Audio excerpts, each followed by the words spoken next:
নমস্কার, বাংলার রণক্ষেত্র 2026-এ আপনাদের স্বাগত। আজ আমরা আলোচনা করব দ্বিতীয় দফা সেই 142টি আসন, যা ঠিক করে দেবে নবান্নের ভবিষ্যৎ। আপনাদের 5টি প্রশ্নের উত্তর নিয়ে হাজির হয়েছি আমরা, যেটা আপনাদের বিশ্লেষণ করে বলে দেবো 142টি আসনের মধ্যে কে কটি আসন পেতে পারে, কোন কোন জেলায় ভোট হচ্ছে আপনাদের সামনে এবার তুলে ধরবো। দেখুন, দ্বিতীয় দফার ভোট 29শে এপ্রিল নির্ধারিত হবে ভাগ্য। উত্তর 24 পরগনা, দক্ষিণ 24 পরগনা, কথায় বলে এই দুই জেলা যার, নবান্ন দখল তার। এই উত্তর 24 পরগনা, দক্ষিণ 24 পরগনা জেলা থেকে যারা ভিডিও দেখছেন কমেন্ট করে জানাবেন। নদিয়া জেলা, হাওড়া জেলা, যেখানে তৃণমূলের দুর্গ ঘাঁটি হিসেবে পরিচিত। উত্তর 24 পরগনা তৃণমূলের দুর্গ ঘাঁটি হিসেবে পরিচিত, দক্ষিণ 24 পরগনা দুর্গ হিসেবে পরিচিত তৃণমূলের, হাওড়া জেলা তৃণমূলের দুর্গ হিসেবে পরিচিত, কলকাতার তৃণমূলের দুর্গ এবং পূর্ব বর্ধমান তৃণমূলের দুর্গ, হুগলি জেলাও তৃণমূলের দুর্গ, নদিয়া জেলার কিছুটা তৃণমূলের দুর্গ হিসেবে পরিচিত। এই দক্ষিণবঙ্গেই যখন দ্বিতীয় দফার ভোট হবে, তৃণমূলের কি জয় জয়কার ধরে রাখতে পারবে, না কি বিজেপি এবারে পদ্ম ফোটাবে? কী কী ফ্যাক্টর কাজ করবে আমাদের সামনে এবার তুলে ধরবো। যেখানে সাধারণ মানুষের ভিড়, প্রথম দফায় আমরা দেখেছিলাম প্রচুর পরিমাণে ভোট শতাংশ হয়েছিল, অর্থাৎ ভোট পড়েছিল ব্যাপক।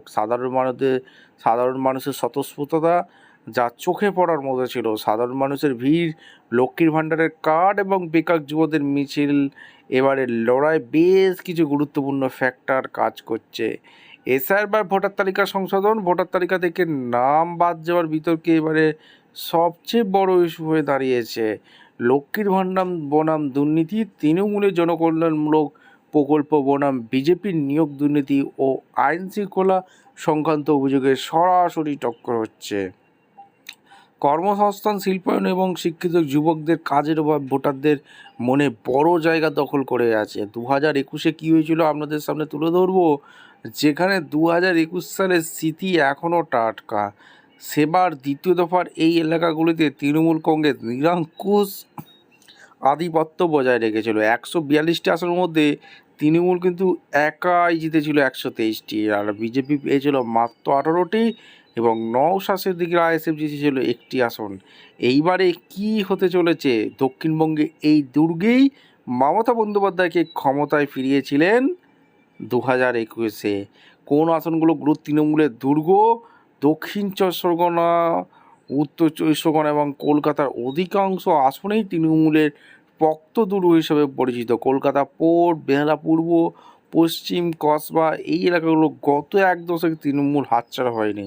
উত্তর 24 পরগনা হাবড়া, বনগাঁ, ব্যারাকপুর, দাপট কিন্তু অতুট। মাদারিহাট, জলপাইগুড়ি কিছু এলাকার অর্থাৎ উপনির্বাচনে তৃণমূল জিতলেও উত্তর 24 পরগনার মতো দক্ষিণবঙ্গের জেলাগুলিতে তৃণমূলের প্রধান ভরসা। ফলাফল কী হতে পারে আপনাদের সামনে তুলে ধরবো। ফলাফল কী হবে, সমীক্ষা কী বলছে, এবার গতবারের চেয়েও কঠিন লড়াই কিন্তু হতে যাচ্ছে। তৃণমূল যদি তাদের দুর্গ বাঁচাতে পারে তবে নবান্নে ফেরা সহজ হবে। অন্যদিকে বিজেপি যদি ভোটার তালিকা সংশোধন খুব কাজে লাগিয়ে দক্ষিণবঙ্গে থাবা বসাতে পারে তবে ফল চমকপ্রদ হতে পারে। মনে রাখবেন, এই 142টি আসনে ম্যাজিক ফিগারই ঠিক করবে শেষ হাসি গিয়ে হাসবে। প্রথমে নদিয়া জেলায় 2021-এ কী হয়েছিল আপনাদের সামনে তুলে ধরবো।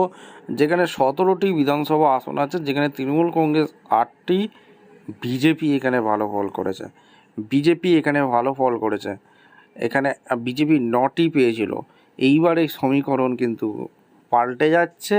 এইবারে এই যে নদিয়া জেলার 17টি বিধানসভা আসন আছে, বিজেপি এত আসন পেতে পারবে না।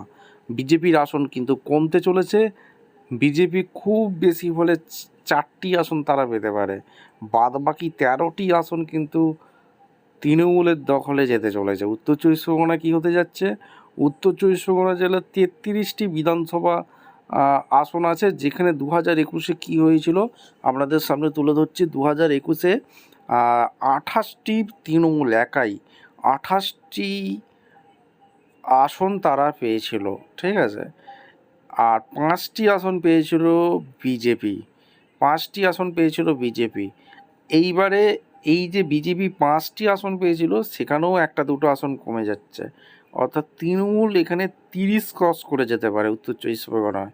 দক্ষিণ 24 পরগনা জেলায় আপনাদের আসন ধরে ধরে একটা সম্পূর্ণ ব্যাখ্যা দেওয়ার চেষ্টা করছি কী ফলাফল হতে পারে।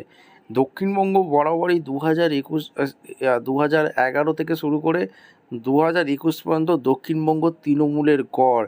এই দক্ষিণবঙ্গ জেলাগুলোতেই কিন্তু তৃণমূল বারবার ক্ষমতায় ফিরে, এটা আমাদের মাথায় রাখতে হবে।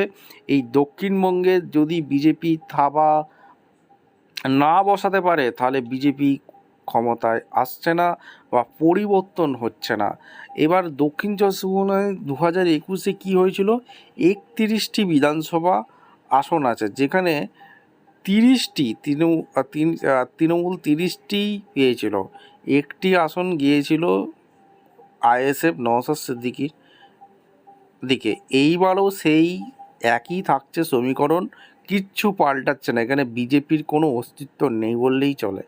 কলকাতা কী হতে চলেছে, কলকাতা হচ্ছে তৃণমূলের দুর্গঘাটি, বরাবরের মতো 11টি আসন তারা 11টাই পেয়ে থাকে।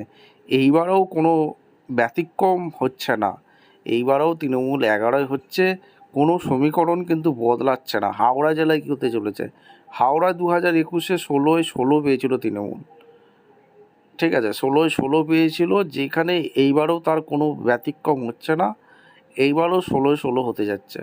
হুগলি জেলায় কী হয়েছিল, হুগলি জেলায় 18টি আসন আছে, যেখানে 14 তৃণমূল, বিজেপি পেয়েছিল 4টি। এইবারও সেই একই সমীকরণ হতে যাচ্ছে, যদি হিসাব উল্টায় তাহলে বিজেপি আসন কমবে, তৃণমূলের কিন্তু আসন এই হুগলি জেলায় কমছে না।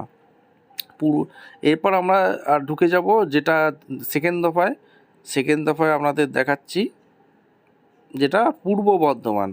এই পূর্ব বর্ধমানে কী হয়েছে, 2021-এ 16টি বিধানসভা আসন আছে, যেখানে 16 হয়েছে।